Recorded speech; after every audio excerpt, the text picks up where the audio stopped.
Meus irmãos, a paz do Senhor Jesus Cristo, segredos sinceros mais uma vez, chegando para poder trazer a vocês ensinamentos sobre a palavra de Deus. O que tem na palavra de Deus que pode nos orientar nesta vida? Eu trago para vocês hoje um tema muito controverso. Qual é o tema? Satanás está preso ou está solto?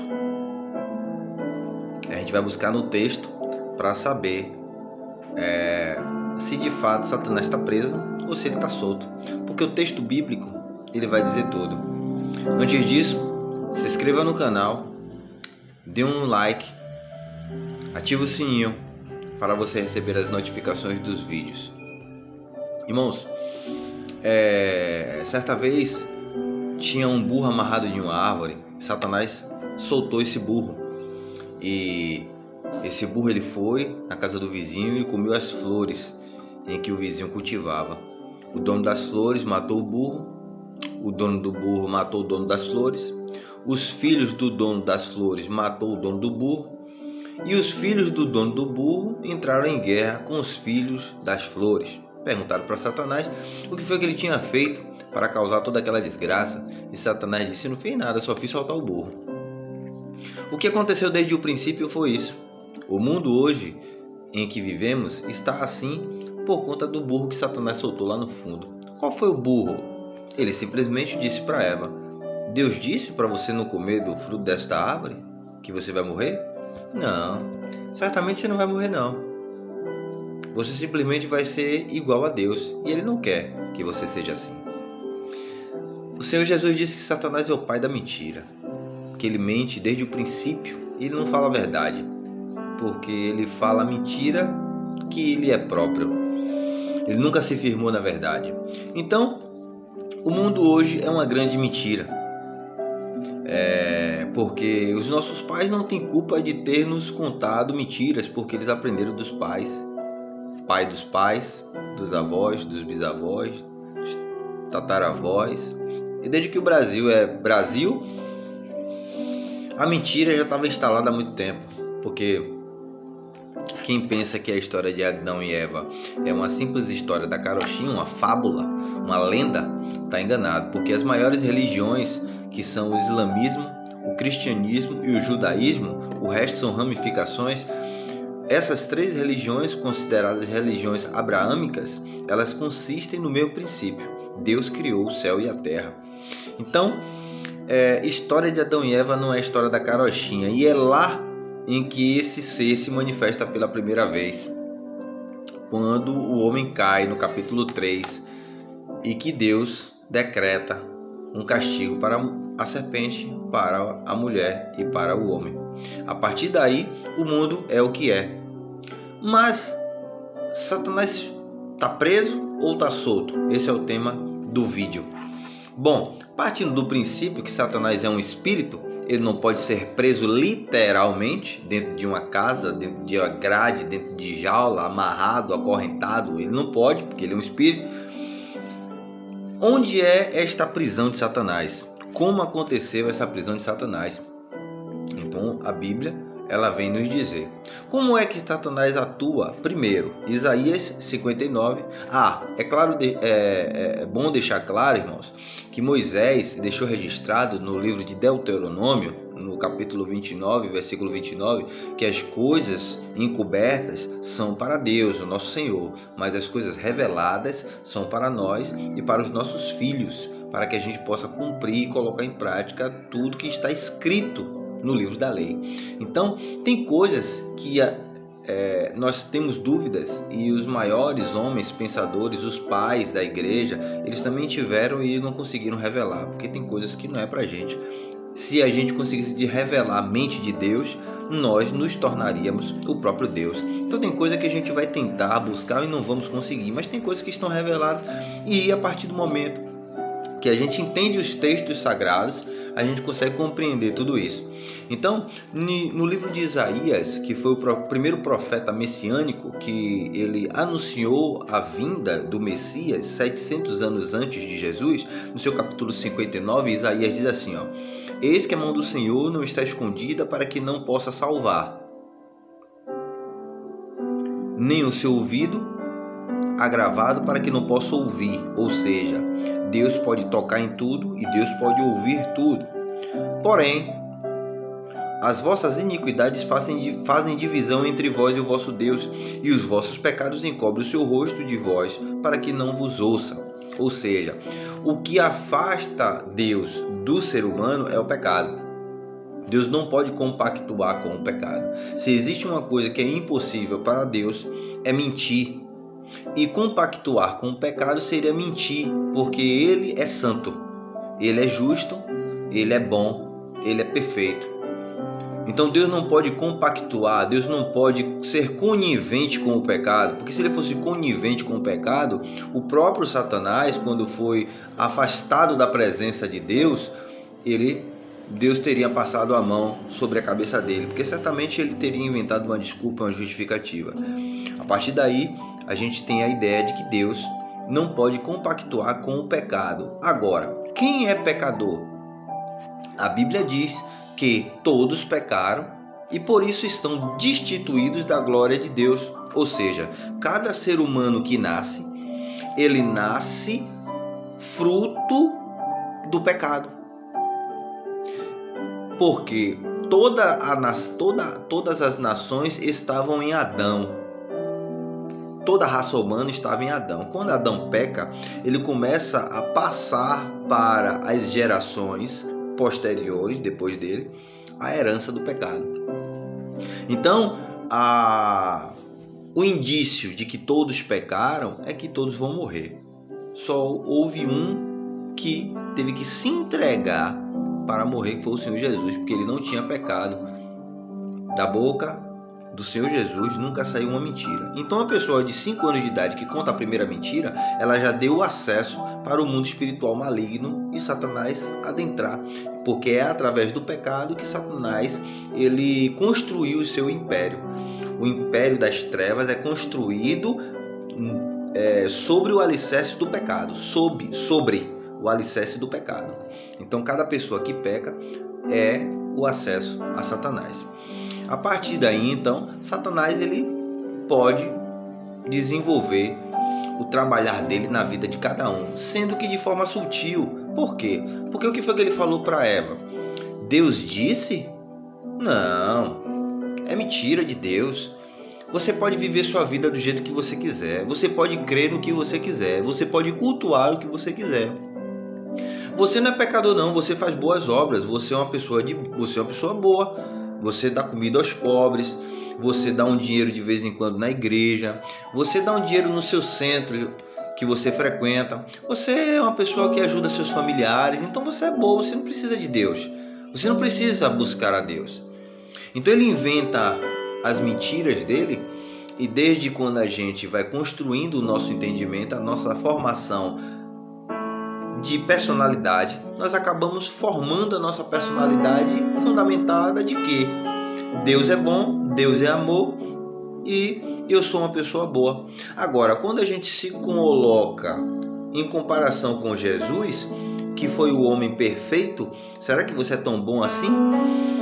Né? Quando eu me comparo com uma pessoa do meu lado, um colega de trabalho, um irmão na igreja, uma pessoa, um vizinho, possa ser até que eu seja bom, mas quando eu me comparo com Jesus, eu sou péssimo. E é isso que a Bíblia vem nos dizer, que nós somos o pó da rabiola, como diz aí fora. Então, meus irmãos, Satanás ele está solto. Satanás ele está solto, porém Satanás está limitado. Então, se você está limitado, automaticamente você não está solto. Você está preso. Porque um cachorro, quando ele está numa coleira, ele só vai até determinado ponto. Chega em determinado ponto, ele não pode mais ir adiante. Um elefante, quando você amarra o pezinho dele, ou o pezão, em um banquinho, ele não sai dali, porque ele está acostumado desde a infância, a ficar preso a um local. Então Satanás ele está limitado, a palavra é essa, ele está limitado. Agora, por que nós sabemos que Satanás está limitado? O Senhor Jesus disse no evangelho que escreveu Mateus, no capítulo 28, versículo 18, diz assim, toda autoridade me foi dada no céu e na terra. Então, se o céu é o céu de Deus, Jesus tem autoridade, e a terra é a terra dos homens, e Jesus tem autoridade, não há âmbito onde essa autoridade não possa ser exercida. Então, o céu é o lugar espiritual. Jesus tem autoridade. Jesus tem autoridade sobre toda a espiritualidade. Quem deu essa autoridade a Jesus? O próprio Deus, o Pai. E na terra, Jesus tem autoridade porque ele cumpriu a justiça que Deus tinha colocado e que nenhum homem poderia cumprir. Então, Jesus recebeu do Pai autoridade na terra e no céu. E olha o que acontece quando Jesus, no Evangelho, segundo escreveu Lucas, ele diz, no capítulo 10, versículo 19, olha o que o Senhor Jesus diz: eis que vos dou autoridade para pisarem cobras e escorpiões, sobre todo o poder do inimigo, e nada absolutamente lhes causará dano. Então a autoridade que Jesus tem, ele deu para quem? Para os discípulos. Naquele momento, Jesus estava falando isso para os apóstolos e para os discípulos, porque Jesus não andava só com os 12 apóstolos, Jesus andava com uma multidão. Tinha pessoas que iam atrás de Jesus somente pelo milagre, tinha pessoas que iam porque era discípulo, e tinha aqueles que Jesus separou como apóstolos. Como o próprio Cristo disse, muitos são chamados, mas poucos são escolhidos. 12 foram escolhidos. Muitos foram chamados pela pregação do Evangelho naquela época, e hoje nós conseguimos alcançar pessoas através da pregação do testemunho dos 4 evangelhos e das outras cartas do Novo Testamento. Entendeu, meus irmãos? Então, a autoridade que o Senhor Jesus tinha, ele deu para os seus discípulos, para que nenhum dano fosse causado pelo inimigo nas nossas vidas. Quem é o inimigo? O próprio Satanás. Certo? E como aconteceu isso? Como é que Jesus então agiu de forma a trabalhar nessa limitação de Satanás? Marcos capítulo 3, Evangelho do Senhor Jesus segundo Marcos capítulo 3, no versículo 27, olha o que o Senhor Jesus diz.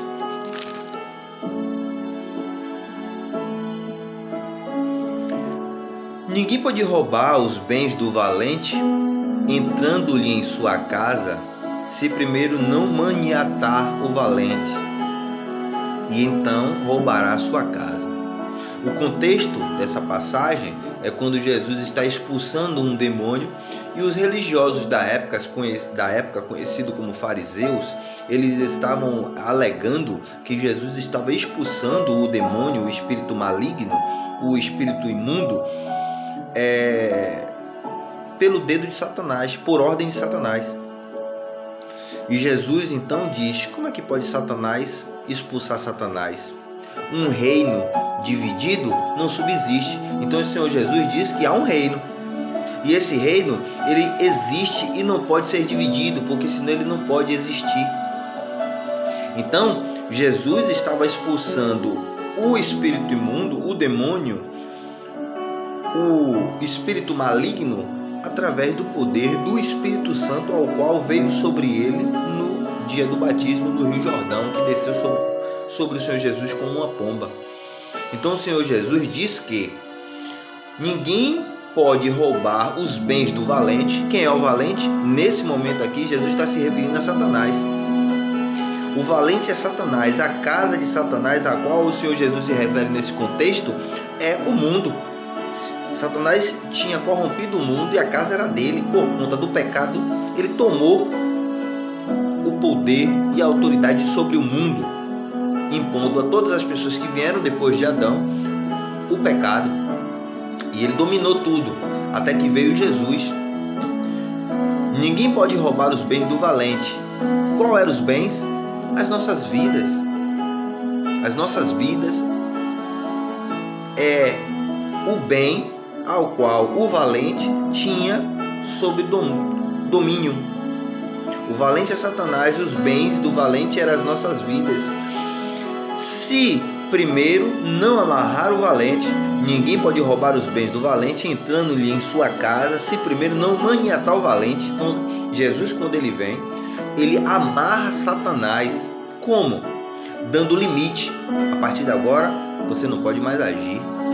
Jesus então tomou os bens que estava na mão de Satanás, as nossas vidas.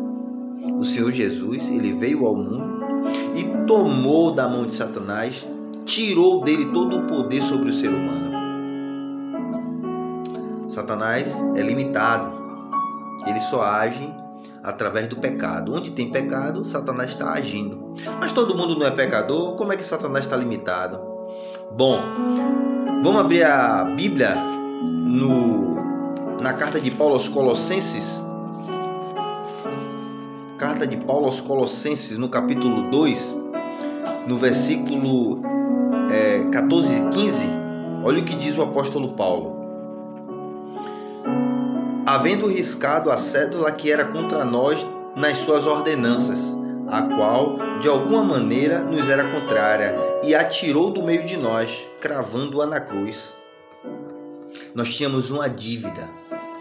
O pecado era uma dívida para com Deus. Jesus pagou essa dívida, ele anulou essas dívidas. Ele cravou na cruz toda a nossa promissória que tínhamos com Deus. E depois disso, o que aconteceu? O versículo 15 diz: depois que ele riscou a cédula que era contra nós nas ordenanças, a qual de alguma maneira nos era contrário, e a tirou do meio de nós, cravando-a na cruz, despojou os principados e potestades, os expôs publicamente e deles triunfou em si mesmo. Jesus venceu. Jesus venceu. Venceu como? Venceu porque ele não pecou. Ele venceu o mundo o oprimiu, mas ele conseguiu vencer porque ele nasceu, cresceu, se batizou, morreu, foi crucificado, foi sepultado e ressuscitou ao terceiro dia.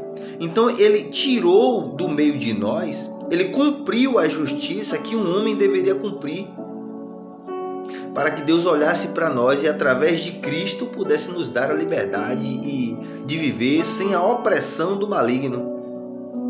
Então Jesus já venceu. Ele diz assim, tende bom ânimo, eu venci o mundo. E todos aqueles que estão com Jesus, porque ele disse assim, aquele que comigo não ajunta, espalha, e que não é por mim, é contra mim.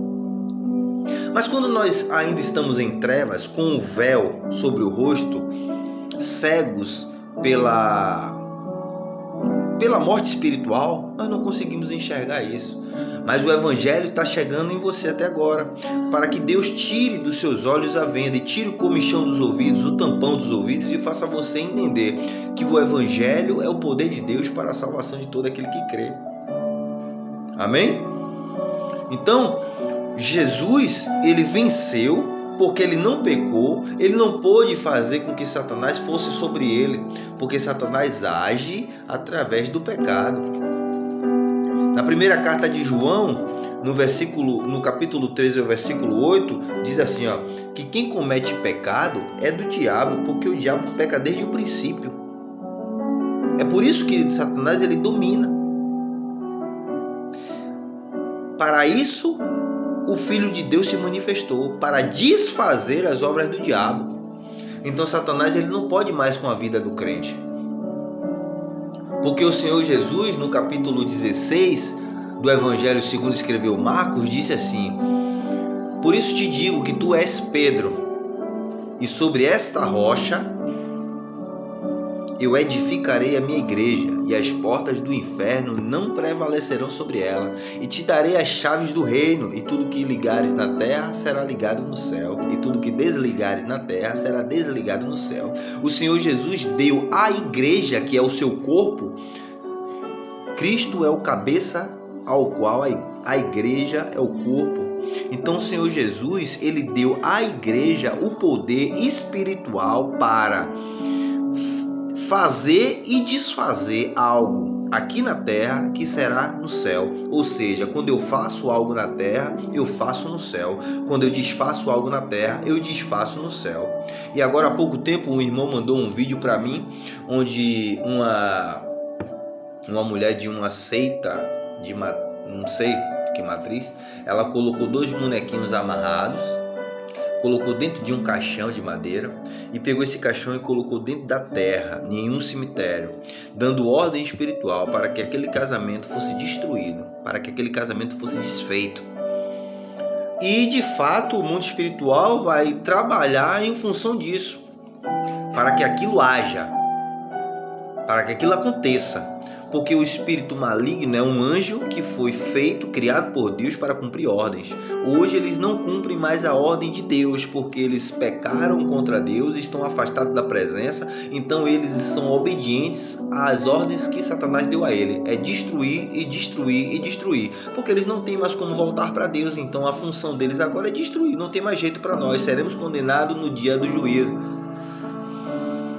Mas esse tipo de trabalho, esse tipo de feitiçaria, esse tipo de mandinga, simpatia, tudo isso já foi desfeito na cruz. Toda ordenança no mundo espiritual será desfeita pelo poder e autoridade que há no nome de Jesus, ao qual deu sobre todo nome. Todo joelho se dobrará e toda língua confessará que Jesus Cristo é o Senhor, para a glória de Deus Pai. Então não há poder, não há autoridade, não há superioridade em Jesus. Jesus é aquele que era, que é e o que há de vir. É o mesmo ontem, hoje e eternamente. Para Ele, por Ele e através dele foram criadas todas as coisas. Sem Ele, tudo que foi feito não seria feito. Porque Ele é o verbo, Ele é a ação de Deus. Ele é a luz que veio ao mundo para clarear o mundo, mas o mundo amou mais as trevas do que a luz, porque as suas obras eram más. Então o homem ama mais as suas obras do que a Deus. Por isso, irmãos, qualquer obra de macumbaria será desfeita quando nós, arrependidos, formos até Jesus, pedir perdão dos nossos pecados, entrar debaixo do senhorio de Jesus e permanecer firme na fé no Filho de Deus. Toda inveja, egoísmo, maledicência, orgulho, tudo vai cair por terra, porque nós somos transformados de glória em glória até chegarmos à estatura de varão perfeito. Foi para as boas obras que Cristo nos separou, que nos chamou do mundo das trevas e nos transportou para a luz, para que nós pudéssemos ser seu representante. Para ser representante de Cristo, precisamos ter o Espírito Santo, porque sem ele nada poderemos fazer. Cristo anunciou que nos daria o Consolador, para que nós pudéssemos ter força contra o poder do pecado. Porque enquanto estivermos aqui nesta terra, somos vulneráveis a pecar, não deliberadamente, porque olha o que diz o apóstolo João. Ele diz na sua carta que nisto se manifestou a caridade. Capítulo 3, perdão, meus irmãos. Capítulo 3. Qualquer que é nascido de Deus não comete pecado, porque a semente de Deus permanece nele e não pode pecar, porque é nascido de Deus. Nisto são manifestados os filhos de Deus e os filhos do diabo. Qualquer que pratica a justiça e não ama a seu irmão não é de Deus. Então, o pecado na vida do Filho de Deus é um acidente de percurso. Certamente, se vocês ouvirem ou verem alguma atrocidade ligada a um filho de Deus, que é o que muito acontece, não poderia deixar de ser, porque Satanás ele está atuando no mundo para que o mundo não venha para a igreja. E o que ele tem que fazer? Ele tem que escandalizar a igreja para que as pessoas que estejam no mundo achem que no mundo está melhor. Porque assim, no mundo tem pecado, na igreja que eles são santos, eles não podem pecar, mas eles estão pior do que o do mundo, então não vou para a igreja. Só que a diferença é o seguinte: ser santo é ser separado, não é ser perfeito. Ser santo não é ser justo, porque o único justo é Jesus. Ser santo é ser afastado e separado do mundo, é ser justificado dos seus pecados. Então nós fomos separados para as boas obras. Normalmente, quando uma pessoa vive na prática do pecado, ela não nasceu de novo, porque a Bíblia é bem clara: qualquer que é nascido de Deus não comete pecado. Nascido como? Da água e do Espírito. Porque se você não nascer de novo, não entrará no reino de Deus. Nascer da água do Espírito é nascer das águas batismais. Você desce as águas, morre, e quando você ressurge uma nova criatura. E quem está em Cristo, nova criatura é. 2 Coríntios 5,17. Então, de glória em glória, errando e acertando, que você vai conseguir chegar à estatura de varão perfeito. Alguém que tira a habilitação, mas não pratica, não pode ser um motorista. Ele é um habilitado, mas ele precisa praticar para ele ser motorista. Ele está habilitado, mas se ele não praticar, ele não é motorista. A mesma coisa, você é crente hoje, se você pratica o pecado, você não é crente. Porque quem pratica o pecado, quem vive na prática do pecado, não nasceu de Deus. Então existe uma grande diferença entre quem nasce de Deus e quem está vestido de crente. Entendeu, irmãos? Então, enquanto nós estivermos neste mundo, nós iremos tropeçar sim. Mas aquele que tem o Espírito Santo, 7 vezes que cair, 7 vezes Deus levantará. E uma hora ele vai prevalecer, porque ele é a igreja e as portas do inferno não prevalecerão sobre a igreja do Senhor Jesus Cristo. O único perfeito é Jesus. No dia que você quiser fazer parte do corpo de Cristo, que é a igreja, você vai ter que pedir autorização a Ele, a não ser que Ele te chame como Ele me chamou. Então eu faço parte do corpo de Cristo, estou protegido contra Satanás, que está limitado, porque no nome de Jesus eu tenho poder contra toda espiritualidade negativa. Então, em nome de Jesus, eu oro para que você possa conhecer o Evangelho. Daí então fazer parte do corpo de Cristo. Tem gente que está dentro da igreja, mas não conhece o Evangelho. E muitas vezes a pessoa que está de fora conhece o Evangelho e vem para dentro do corpo de Cristo, porque nada melhor do que fazer as coisas por amor. E quando recebemos o Espírito Santo, Deus derrama o amor dele em nossos corações para que possamos então cumprir toda a boa obra que Deus nos separou com amor e por amor. Eu quero orar por você. Pai Santo, Pai querido e Pai amado, mais uma vez eu te agradeço em nome de Jesus por esta oportunidade de estar levando através da rede social a tua palavra ao coração de cada um.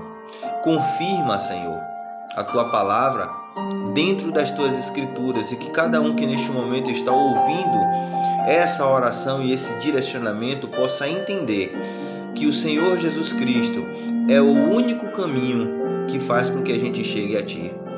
O Senhor Jesus Cristo, Pai, não está no mundo e por isso Ele não é uma mentira, Ele é a verdade. O Senhor Jesus Cristo, Ele ressuscitou, então Ele não está morto, Ele é a própria vida. Então, se o Senhor Jesus Cristo é o caminho, a verdade e a vida, ninguém pode chegar a Ti, Senhor, senão por Ele.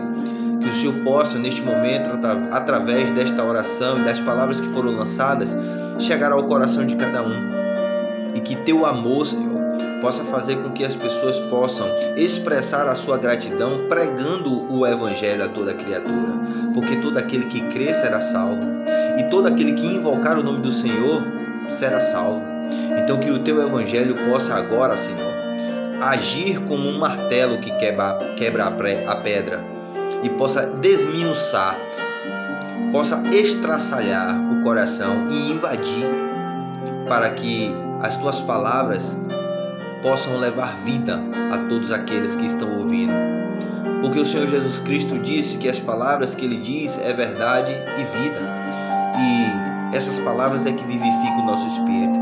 Tira, Senhor, neste momento, a venda dos olhos, o tampão dos ouvidos, a mancha do coração. Perdoa todos aqueles que estão ouvindo essa oração e possa tomar para si. É o que eu peço, já te agradecendo em nome de Jesus. Meus irmãos, sigam os segredos sinceros, curtam e compartilhem. É o que eu te peço em nome de Jesus.